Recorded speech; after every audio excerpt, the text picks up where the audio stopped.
YouTube existe depuis seulement 2005, mais il a créé toute une révolution dans nos habitudes de consommation. Sur YouTube, on peut écouter et regarder ce qu'on veut, quand on veut, et c'est gratuit. Mais YouTube a engendré aussi un nouveau phénomène. Aujourd'hui, n'importe qui peut créer du contenu audiovisuel et le diffuser à grande échelle facilement sans l'aide des médias. C'est alors que les YouTubeurs ont émergé et aujourd'hui, je rencontre deux YouTubeurs pour mieux comprendre leur réalité.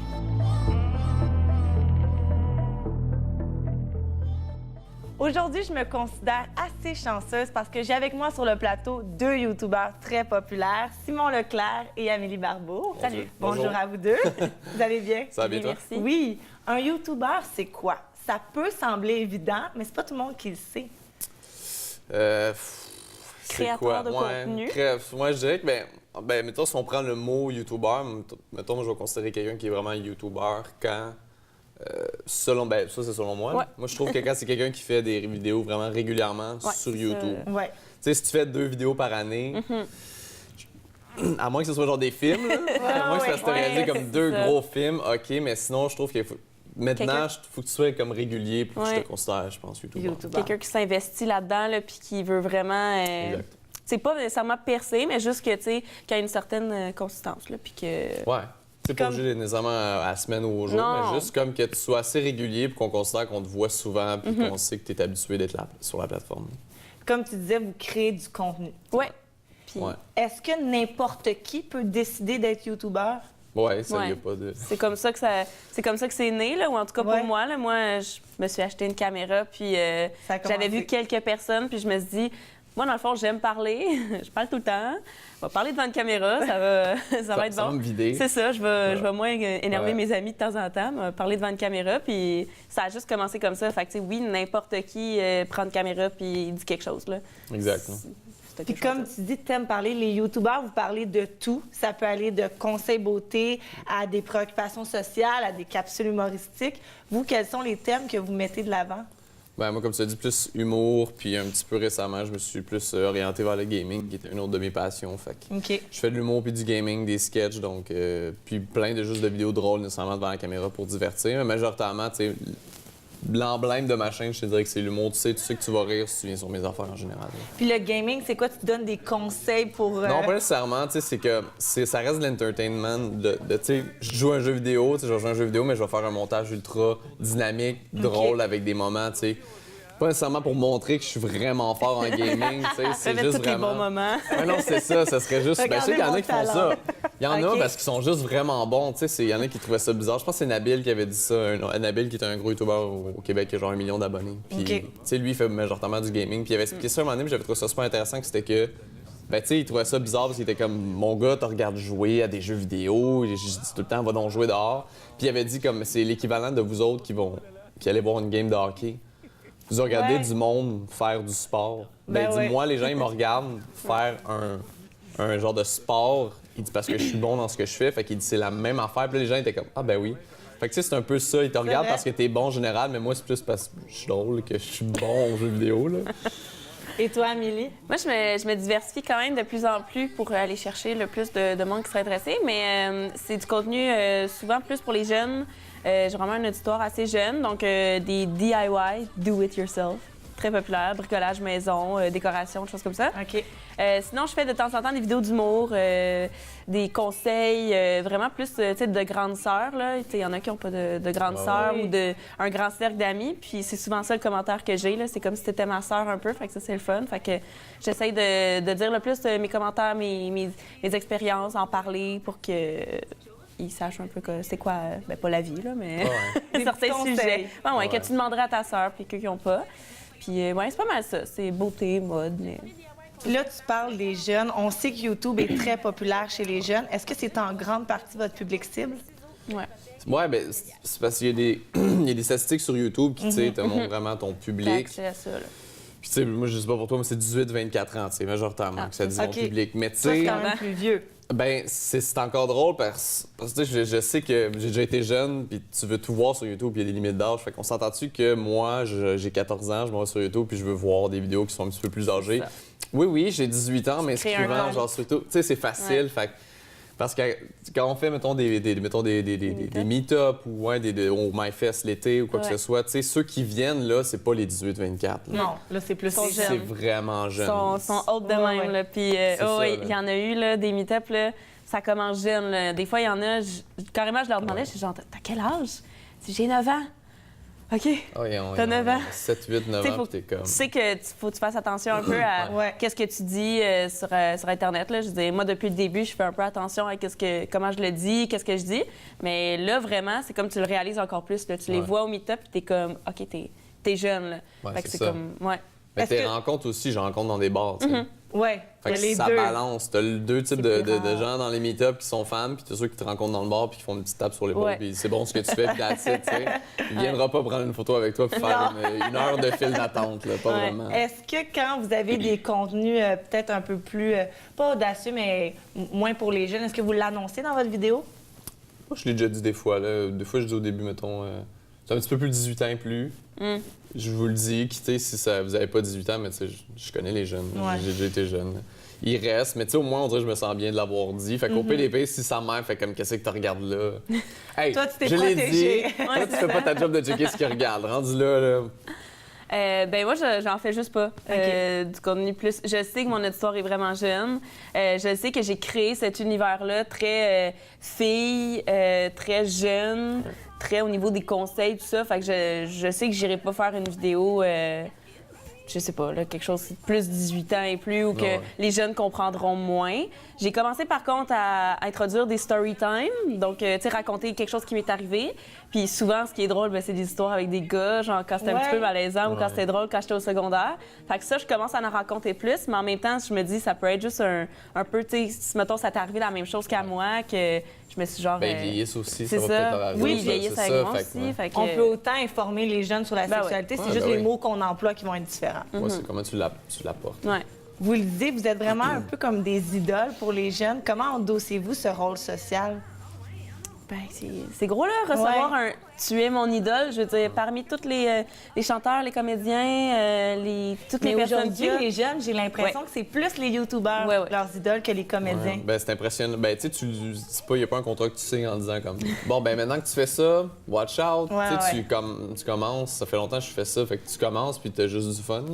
Puis là, à un moment donné, c'est devenu autre chose, YouTube, là, fait que tu deviens un peu, on te donne ça entre les mains, fait que tu réalises plus. Je pense que moi, je l'ai plus réalisé dans des meet-ups, justement, où aussi, là. tu te fais dire, tu sais, il y a plein de jeunes qui viennent, puis là, ben, ils sont soit des fois avec leurs parents, mettons, parce qu'ils sont un petit peu trop jeunes, comme on disait, pour aller tout seul à des gros événements.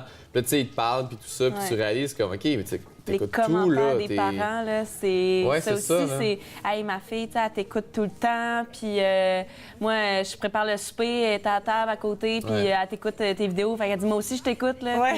Puis, moi, je me souviens, un meet-up à Paris, la mère, à la fin, elle avait donné la caméra à sa fille, puis elle avait dit...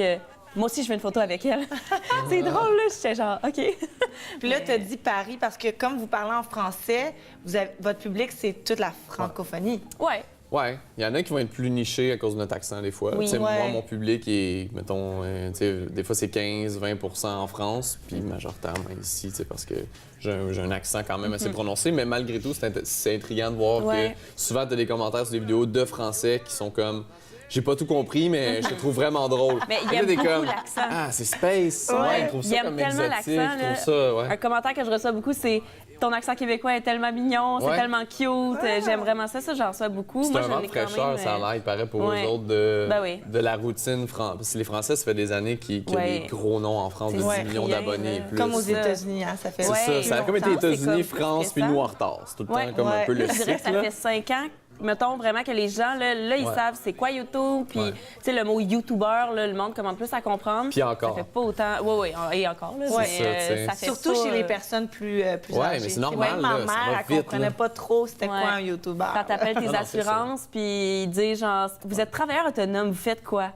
Je suis essayez de leur expliquer. YouTubers. Puis là, s'ils savent pas c'est quoi YouTubers, je crée du contenu sur Internet. Sur Internet. Ouais, c'est ça. Là. Ils comprennent pas. Je crée du contenu sur Internet et c'est cela. Puis là, des fois, c'est genre... Non, c'est compliqué. C'est spécial à expliquer. Fait que c'est un monde... Fait que, tu sais, oui, on a rejoint, mais... Ils aiment ça venir, ils aiment ça regarder ça, je pense. Ça fait un vent de fraîcheur sur eux depuis des années, ils ont le même monde, puis ils ont toujours un peu les mêmes visages. Puis on dirait qu'ils ont découvert qu'il y a d'autres gens qui parlaient français outre-mer. Ouais. Ben, puis on est très différents des Français quand même en tant que, tu sais, youtubeurs. Là. Moi, souvent, j'avais ce commentaire-là que, tu sais, ils aimaient ça regarder ils aimaient ça regarder les Québécois parce qu'on n'était pas, on n'avait pas vraiment la même énergie que les Français. On parle pas de la même façon, on présente pas les mêmes choses. Fait que la culture est ils ont l'impression de voyager Exact. un petit peu en regardant une petite vidéo de nous. Fait que, Vu que ça émerge aussi ici, moi, je m'étais fait dire, vu que ça émerge ici, on dirait que vous avez encore vraiment l'envie d'en faire. Vous êtes vraiment motivé parce que là, ça explose chez vous. Puis en France, ça fait déjà une couple d'années que ça a explosé. Fait que, pas qu'ils sont blasés, les youtubeurs, mais c'est une normalité. Là, Les gars sont rendus à 7, 8 millions, 2 millions, 3 millions. Vous êtes encore motivés. Nous, on est comme, aïe, j'ai gagné. Il y a juste un Québécois qui a 1 million? Deux Québécois, si je me trompe. C'est qui le deuxième? Ben, il me semble que c'est CB Games puis Nabil. Je connais pas. Ouais, je pense que c'est 2 youtubeurs gaming qui ont des millions d'abonnés. Puis pourtant, en France, des millions, il y en a plein. Là. Ouais, c'est ça qu'on m'avait dit. C'est plus rendu si difficile d'avoir comme 1 million, c'est ça l'affaire en France. C'est plus tant un but inaccessible qu'on m'avait dit, genre selon du monde qui avait travaillé là-bas, que c'était rendu c'est pas que c'est facile d'avoir 1 million d'envie, mais que c'était rendu comme quelque chose qui était assez faisable de starter un YouTuber là-bas, il se start, puis s'il y a vraiment la flamme en lui, il sait que ça va marcher, puis il y a des bons contacts, ça va aller vite le million. Tu t'en vois qui ont 1 million en genre des fois 6 mois là-bas. Pourquoi en France c'est plus facile? Selon vous? Ben, une grosse question. Ils sont beaucoup plus que nous des millions aussi. de francophones versus ça. C'est ça, t'as tous les autres pays autour que, tu sais, ça parle français aussi. Puis, fait que nécessairement, c'est sûr que là, ça monte. Mais moi, c'est quand même un 40 de mon auditoire qui est français. Quand même. Fait que c'est cool parce que après ça, c'est ça donne des opportunités. Puis, il y a des meet-ups en France. Puis là, on est invités. Puis, ça, c'est vraiment cool. Là. Non, c'est cool d'avoir d'outre-mer, de pouvoir aller... C'est pas facile à aller chercher au début, là. Tu sais pas trop comment aller chercher les Français. Puis moi, ce qui vraiment qui a bien fonctionné, c'est les DIY. Très populaire chez les Français. Ils adorent ça. Fait qu'en faisant ça, c'est sûr que là, le mot-clic DIY reste, que ce soit États-Unis, France, Québec. On reconnaît le mot. Anglais, DIY, do it yourself. Là. Tout le monde qui connaît YouTube sait pas mal c'est quoi. Fait que c'est un terme qui va chercher un peu partout. Fait que c'est cool. Ça m'a vraiment aidé à élargir mon auditoire. Amélie, tu as 191 000 abonnés. Comment se renouveler sur YouTube pour garder notre chaîne active? Renouveler son contenu, faire des choses nouvelles à chaque fois, intégrer du nouveau contenu. Tu sais, comme récemment, j'ai commencé à faire des story time. Donc, je raconte des choses qui me sont arrivées, des histoires drôles ou des histoires, c'est ça, qui me sont arrivées quand j'étais plus jeune. Fait que sans toujours faire du nouveau contenu puis essayer d'aller chercher des idées que personne n'a fait. Ouais, se démarquer. Ouais, vraiment. Essayer de faire quelque chose d'original ou des fois, les Américaines l'ont fait, mais c'est pas encore arrivé au Québec. Quelqu'un l'a pas fait. Fait que là, moi, je me dis, je vais pas le faire. Fait que des choses comme ça. Super! Je dois vous parler des fameux vlogs. Ça, c'est des vidéos où les youtubeurs se filment dans leur quotidien. Je me demande un peu où est l'intérêt. Je comprends pas pourquoi les gens aiment regarder des gens vivre leur quotidien dans des moments parfois banals, comme regarder une youtubeuse faire son épicerie. Je comprends pas. Je pense que ça vient au même phénomène que la télé-réalité où les gens sont comme curieux, point d'envie, je pense. Ouais, je pense qu'il y a juste un stade de curiosité où tu as envie de regarder nécessairement la vie de quelqu'un que soit t'idolâtres ou... tu sais, souvent, la télé-réalité, c'est pas des gens qui idolâtrent parce que c'est des gens en général qui prennent de n'importe qui, mais tu sais, souvent, il y a des familles, puis les gens, mettons, vont stalker les Kardashians juste parce que, tu sais, la famille est riche, est un peu disjantée, je veux voir c'est quoi leur mode de vie, je veux comprendre. Tu sais, on n'a pas ce mode de vie-là, là. Il y a un certain voyeurisme. Oui, mais tu sais, on est tous un peu comme ça. On est curieux. Dès qu'il y a une personnalité québécoise ou connue qui est enceinte, on veut tout de suite savoir là, c'est qui, c'est quoi, c'est-tu un gars, c'est une fille. Tu sais, on est curieux. Il y a un nouveau couple qui se crée. Fait que je pense que les gens, avec nous, c'est que aussi les vlogs, c'est que ça l'ouvre vraiment une porte plus personnelle. Fait que tu sais, oui, je fais des vidéos où, mettons, je parle un peu d'humour ou je parle de ci, de ça. Mais après ça, c'est que j'ouvre vraiment plus une porte sur c'est quoi l'envers du décor, c'est quoi que je fais de mes journées. Puis ça, des fois, les gens sont curieux de savoir comment ça se passe pour un youtubeur temps plein aussi, là, savoir un peu c'est quoi tu fais de tes journées. Là. Surtout qu'on est proche avec le public. C'est ça, YouTube, c'est une proximité qui est pas ailleurs, ni comme la télé ou le cinéma. Fait on dirait que quand ils voient en plus toi dans leur vie, que, on dirait que tu te filmes tout ça, tu montes ta maison, tu montes ton appartement ou quoi que ce soit. Fait qu'on dirait qu'ils se sentent vraiment proches puis ils aiment ça comme que tu les inclus puis que ça te dérange pas de montrer ton quotidien. Versus des vedettes montreraient pas leur maison ou montreraient pas... Mais que vous en donnez tellement beaucoup sur votre vie privée. Comment vous délimitez votre vie privée de votre vie publique? Moi, des fois, j'ai jamais montré ma blonde. Il y a des années, je la montrais pas, j'ai jamais rien fait avec. Puis il y a des années, j'ai déjà fait des trucs avec. Puis ma famille, par exemple, j'ai fait une fois, je pense, un truc avec ma soeur, mais j'ai jamais montré mes parents, parce que ça, c'est comme la limite. Moi, mes parents, je me suis dit que je ferais rien que mes parents, puis à moins vraiment que ça leur tente un moment donné, mais comme sinon, party de famille, tout ça, je fais jamais non plus de story dans mes parties de famille, je fais jamais rien de Donc, ça. toi, elle est là ta limite. Ouais, comme tout ce qui est personnel de party, où on va sortir au resto, tout ça, je me mets pas à genre filmer, moi, avec ma famille au resto. Je suis pas à l'aise du tout de faire ça. Ouais, c'est ça, genre, ça, je le fais plus, on dirait que ça arrête, je fais pas de story vraiment quand j'étais avec ma famille. OK. Toi, Amélie?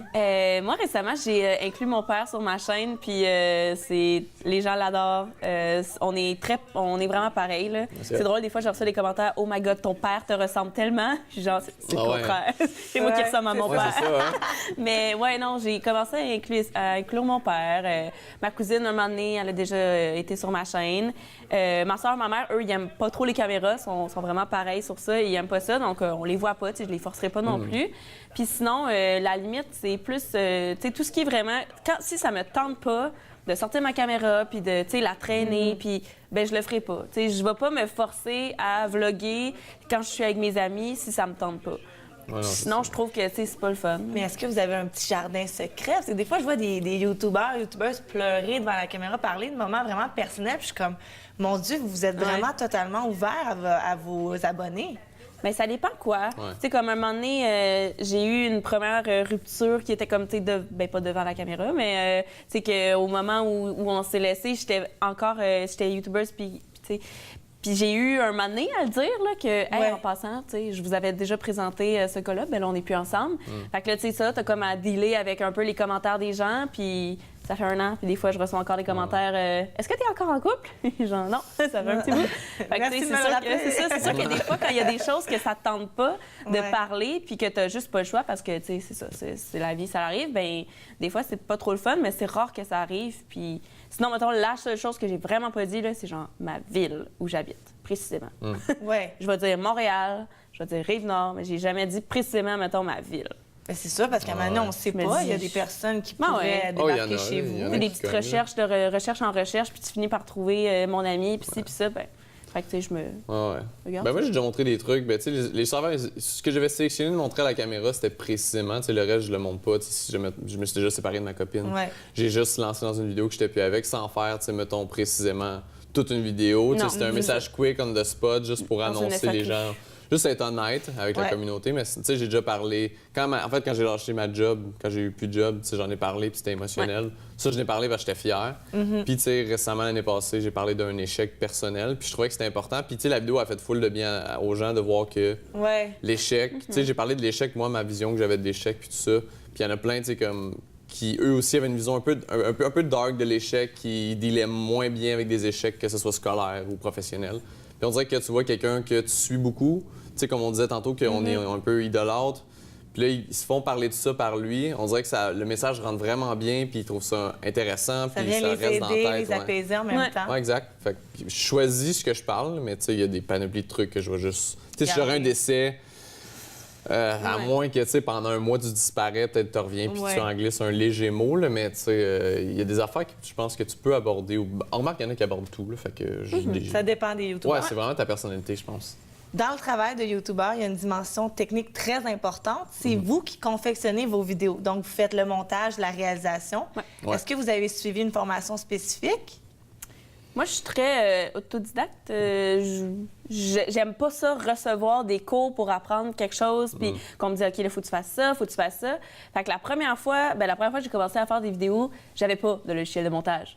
Fait que je partais la caméra, puis là, j'enlevais mon bras, puis là, j'étais genre, salut! Puis à la fin, c'est comme, OK, bye! Puis là, on revoyait mon bras faire ça, donc c'était des one take. Montage. Non, pendant, je pense, 1 an, là, au début de ma chaîne, j'ai fait ça parce que je savais pas comment. Puis moi, je voulais juste faire des petites vidéos. Là. Je voulais pas nécessairement plus que faire du montage. Fait que ça a commencé comme ça, mais après, là, j'ai appris à travailler sur Adobe Premiere avec des questions sur Google, là, écrire, demander à quelqu'un. Ben oui, how to, puis là, tu cherches. Ouais. Mais vous devez avoir un intérêt pour le montage. Ben il faut. Ou même pas. Oh, il faut parce que ça fait partie ça, du travail. À moins il y en a qui, comme tu dis, peut-être qu'ils font pas de cote, là, mais Oui, mais c'est plus rare là, maintenant. C'est ça, là, de c'est toute vraiment façon, plus rare. mais Fait qu'il faut que tu aies une... faut que t'aimes ça, Ouais, parce faut que tu c'est aies quand même bonne- une grosse partie. Là, moi, je divise ça, mettons, en 3 parties. YouTube, la partie créativité, Ouais. trouver ton idée, la partie filmée, puis la partie montage. Bien, la partie montage, là, tu sais, est quand même grosse. Là. Ça te prend Ouais, pas une ouais. demi-heure à monter une Ah ouais, vidéo. des fois, tu tournes une vidéo. Ouais. Moi, je tourne une vidéo avec quelqu'un, puis je vais être comme, ah ouais, c'était correct. Tu sais, Avoue, genre. Puis là, je fais le montage, puis je rends ça comme Ouais.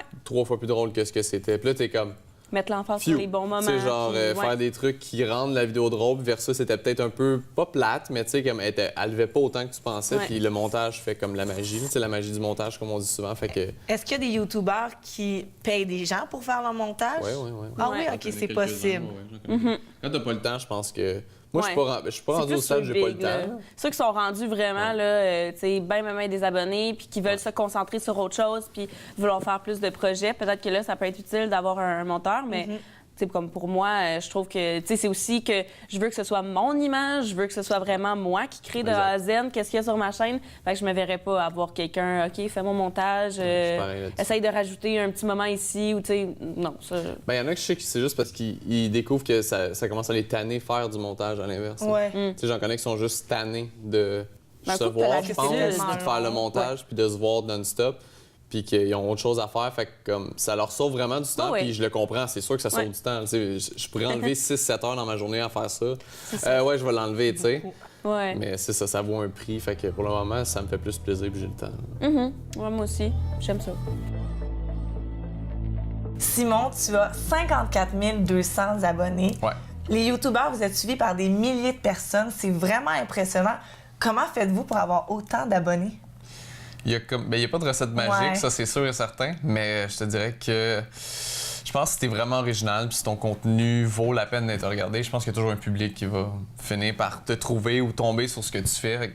Mais je pense aussi que c'est important je trouve selon moi, en travaillant autonome, aux 3 ans, d'essayer de se renouveler, d'essayer de mettre quelque chose de nouveau dans ce que tu fais. Parce que, tu sais, je vois des chaînes des fois qui ont des millions d'abonnés, puis, tu sais, ils ont 1 million d'abonnés, mais ils font, mettons, des fois des 20 000 vues, des 10 000 vues.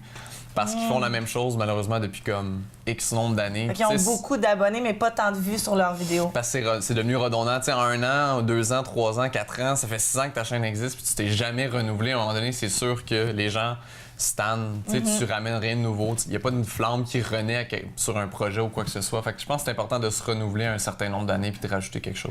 Et est-ce que ton nombre d'abonnés a monté avec le temps ou tu as déjà eu des gros booms à cause d'une vidéo, tu as eu plusieurs abonnés qui se sont... Ouais, les gros booms qui arrivent, c'est souvent quand tu fais des collaborations. Ça marche bien faire des collaborations avec d'autres gens, tu sais, qui ont soit plus d'abonnés ou pas nécessairement, qui en ont peut-être moins, mais des fois, on dirait que c'est la chimie d'avoir fait juste quelque chose avec quelqu'un d'autre qui fait que, oh, celle-là a marché la vidéo comme Tu ça. rejoins son public en même temps. Ouais, c'est ça. Il y a des gens qui le voient de lui, puis toi, eux, si tu fais une vidéo en plus sur sa chaîne au même moment, vous échangez des gens, qui t'avaient pas vu, puis peut-être qu'ils seraient jamais tombés sur toi en même temps. Fait que ça, c'est un bon moyen aussi. Et toi, ça fait combien de temps que tu es youtubeur? Ça fait 8 ans, mais j'ai eu 3 chaînes. 3 chaînes, Ouais, OK. c'est ça. Puis là, ta dernière, c'est avec Simon. Là, c'est la dernière qui est comme sérieuse, je te dirais, là, mais comme les autres, ils n'existent plus, ils sont supprimés. Ben merci, Simon. Merci à toi. Avant de conclure, le travail de youtubeur peut aujourd'hui être un métier. Dans votre cas, c'est votre métier. Ouais. De quelle manière êtes-vous rémunéré sur YouTube? Ça fonctionne en fait avec YouTube, ça fonctionne avec AdSense, qui est un programme créé par Google, dans le fond. OK. C'est Google qui est derrière. Puis c'est que ça fonctionne par un certain nombre, un montant par 1000 vues. Puis ça varie. Il n'y a jamais un moment donné où je vais pas dire que je fais précisément ça tout le temps parce que ça peut varier. Des fois, tu vas faire 4 dans les fêtes ou 8 parce que dans les fêtes, les compagnies mettent beaucoup de publicité sur YouTube. Tu sais, c'est le temps des fêtes, tout ça. Fait que là, c'est une période qui varie. Fait que là, tu sais, souvent, tu vas faire, mettons, 8 le 1000 vues. Mais après les fêtes, ça se peut que tu fasses 2 le 1000 vues, 3 2 et quelques, 1 et quelques, 3. Tu sais, ça dépend de chaîne en chaîne puis de publicité en publicité parce que de plus en plus, YouTube se met à cibler des chaînes qui méritent plus de publicité parce qu'ils ont beaucoup de visionnement. Si tu as beaucoup de visionnement, c'est intéressant. Les pubs vont acheter plus de publicité avant les tiennes parce qu'ils savent que tu obtiens, mettons, à chaque fois un demi-million de visionnements. Tu sais. OK. Fait que ça varie vraiment d'une chaîne à l'autre. Et vous êtes aussi payé parfois avec des commandites et des partenariats. Comment ça fonctionne? Dans le fond, nous, on est dans une agence de YouTubeurs. Donc, c'est souvent eux qui vont, dans le fond, les contacter. C'est soit qui ont vraiment le nom, exemple, OK, moi, je veux faire une vidéo avec Amélie, ou qui vont dire, j'ai ce projet-là, qui me proposes-tu? Fait que là, c'est là que l'agence va dire, gars, moi, j'ai Amélie, j'ai ci, j'ai ça. Puis après ça, nous, on présente le produit dans notre vidéo. Puis là, des fois, il y a aussi des, exemple, un post Instagram, un post Facebook, Twitter qui va aller avec. Puis là, c'est ça, on est rémunéré pour ces services-là.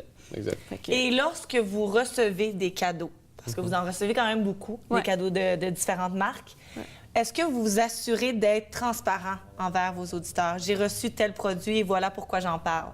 Quand c'est gratuit, y a pas, moi, j'ai pas de moyen de cacher. Là, Si c'est payé, il faut vraiment que tu en parles en plus. C'est ça, maintenant, il y a une loi. Oui, il faut que tu mettes le hashtag ads. Mais c'est normal, là, c'est bizarre de comme. Je me verrais pas de toute façon cacher une fausse pub dans une vidéo. C'est mentir. Fait que, comme on dit, la proximité puis le fait d'être honnête devant ta communauté. Fait que si tu te mets à dire. Non, il n'y avait pas de placement de produit là. Puis, il y en a eu un tout le long, puis c'était évident. Là. Puis maintenant, il y a des options. Tu peux mettre cette vidéo est payante. Il y a une petite barre qui affiche pendant, je pense, 15 secondes au début de la vidéo YouTube. Puis elle dit comme, cette vidéo contient une promotion payante. Sur Instagram aussi maintenant. Mais moi, j'ai commencé ma chaîne aussi en faisant, exemple, des favoris du mois. Fait que là, je parlais de tous mes produits que j'ai aimés. Puis, dans le temps, j'étais pas... j'avais, exemple, 3000 abonnés. J'étais pas une YouTubeuse. T'achetais toi-même tes choses, t'en parlais toi-même. Puis, si j'en parlais, c'est parce que j'aimais vraiment ça. Fait qu'encore aujourd'hui, s'il y a des produits que je reçois que j'aime pas, tout simplement, je vais juste pas en parler. Je vais juste tout simplement dire, j'ai pas aimé ça, j'en parlerai pas. Ou je vais juste dire, je l'ai essayé, mais ça fêtait pas pour moi. Mais, je ferais pas une photo Instagram pour dire ce produit ne fonctionnait pas, non, mais oui, des fois, ou quand on les reçoit, les produits, les ouvrir, là, les unboxings qu'on appelle, là, donc ouvrir le colis qu'on a reçu dans les stories Instagram, ça, c'est populaire. C'est juste aussi pour remercier un peu la compagnie, qui t'envoie quand même les choses parce qu'elle sait que t'as un public, fait qu'elle sait que si tu le montres, ils vont le voir. Donc, ça dépend. Les filles aussi, c'est on le maquillage. Moi, je reçois moins de produits. Non, moi, c'est vraiment très rare, mais les filles, Merci beaucoup à vous merci deux. À toi. Je suis vraiment contente de vous avoir reçus. Puis j'invite nos téléspectateurs à aller vous suivre. Merci. Le phénomène des YouTubeurs est fascinant et impressionnant lorsqu'on regarde leur nombre d'abonnés, mais surtout l'impact qu'ils ont sur ceux-ci. Ils deviennent des influenceurs très importants sur le web. Les YouTubeurs sont créatifs, passionnés, et ce qu'il faut comprendre, c'est qu'aujourd'hui, être YouTubeur, ça peut être un métier. Par contre, je pense qu'il est important de se questionner sur l'ascension narcissique que ce phénomène prend, et en tant que public, s'interroger sur la pertinence de certaines vidéos. On se voit la semaine prochaine.